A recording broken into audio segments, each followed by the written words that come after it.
Hello বন্ধুরা, এসে গেছি। এটা কিন্তু একটা মটন চাপ করছি। ওই চাপ না, এটা অন্য চাপ, কিন্তু এটা মটন চাপের মধ্যে দই, আদা রসুন পেস্ট অল্প করে আর দই মাখিয়ে রেখেছি। আর আমার এতে লাগবে কাজু বাদাম পোস্ত বাটা, আর একটু পেঁয়াজ কাঁচা লঙ্কা বাটা, আর অল্প আদা রসুন বাটা। আমি তেল বসিয়েছি, গোটা গরম মশলা লাগবে। এই দেখুন, গোটা মশলা একটু থেতো করে নিয়েছি। এই দেখেন, আমি দিয়ে দিলাম আর অল্প আদা রসুনের পেস্ট। কেন, এতে আদা রসুন আছে জানেন, এই জন্য দিলাম না।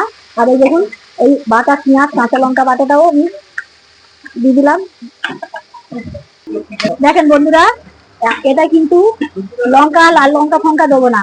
আমি একটু পেঁয়াজটাকে এটাকে নাড়িয়ে আর কাঁচা লঙ্কা পেঁয়াজ সবকিছু একটু বেটে রেখেছি। এটা এবার ভালো করে কষিয়ে নিতে হবে, যেহেতু আদা রসুন আছে ওই জন্যই এটা ভালো করে কষাতে হবে।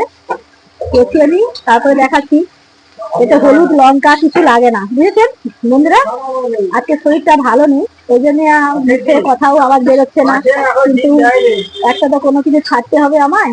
আমার শরীরটাতে খুবই খারাপ, ওই জন্য গলার আওয়াজও বেরোচ্ছে না। এই দেখেন, এটা ভাজতে থাকছি, ভাজি দেখাচ্ছি, দেখতে থাকুন।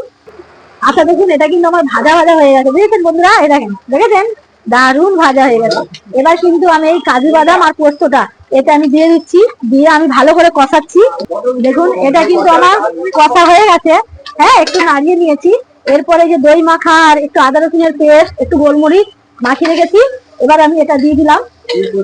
দিয়ে এটা কিন্তু কষতে হবে। এর মটনে বেশি, হাজি মটনে বেশি লাগে না, এক্ষুনি কষা হয়ে যাবে, যেহেতু ম্যারিনেট করে রেখেছি লেবু দিয়ে আদা রসুন আর দই দিয়ে। দই দেওয়া মানেই তো হয়ে যাবে। আমি কিন্তু এইভাবে বানাই, আপনারা কেমন বানান দেখাবেন। এটা কিন্তু ভালো করে কষাতে হবে, একটু কষাতে থাকি, বুঝেছেন। এই দেখুন, এতে কিন্তু বন্ধুরা, এতে কিন্তু চিনি দিতেই হয়, চিনি না দিলে হয় না, বুঝেছেন। এটা লাল লঙ্কা পড়লো না, কয়েকটা কাঁচা লঙ্কা দেখাতাম, কিন্তু আমার শরীর খুবই খারাপ, আওয়াজ শুনে তো বুঝতেই পারছেন। এত শরীর আওয়াজ আওয়াজ যে আমি কথা বলতে পারছি না, কিন্তু একজন বানাতে দিয়ে গেছে, তাই জন্যই। আর মেন জিনিস যেটা দিলে টেস্টি হয়, খারাপ এই এত জিনিস দিয়েছি, বাদাম পোস্ত খরচা করেছি, উনি এনে দিয়েছেন, আমি পোস্তটা আনি না।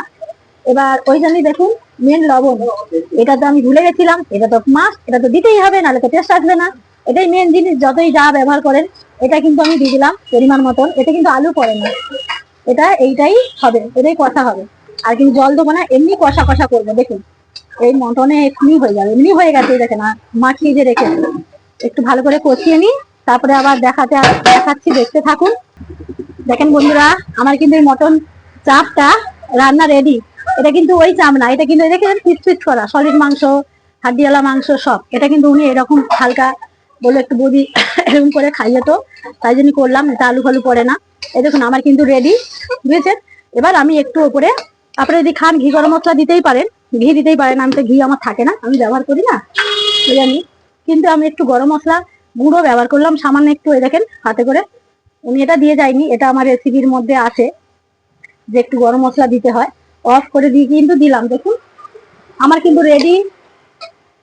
আজকে শরীর খারাপ, যদি কিছু কিছু বলে থাকবো তার জন্য বলছি। হ্যালো বন্ধু, সবাইকে টাটা, সবাই ভালো থাকেন, সঙ্গে থাকেন আর সুস্থ থাকেন, এই বলে শেষ করে দিলাম। এই যে মটনের রেসিপি আমার রেডি, খাবেন তো সবাই, চলে আসুন।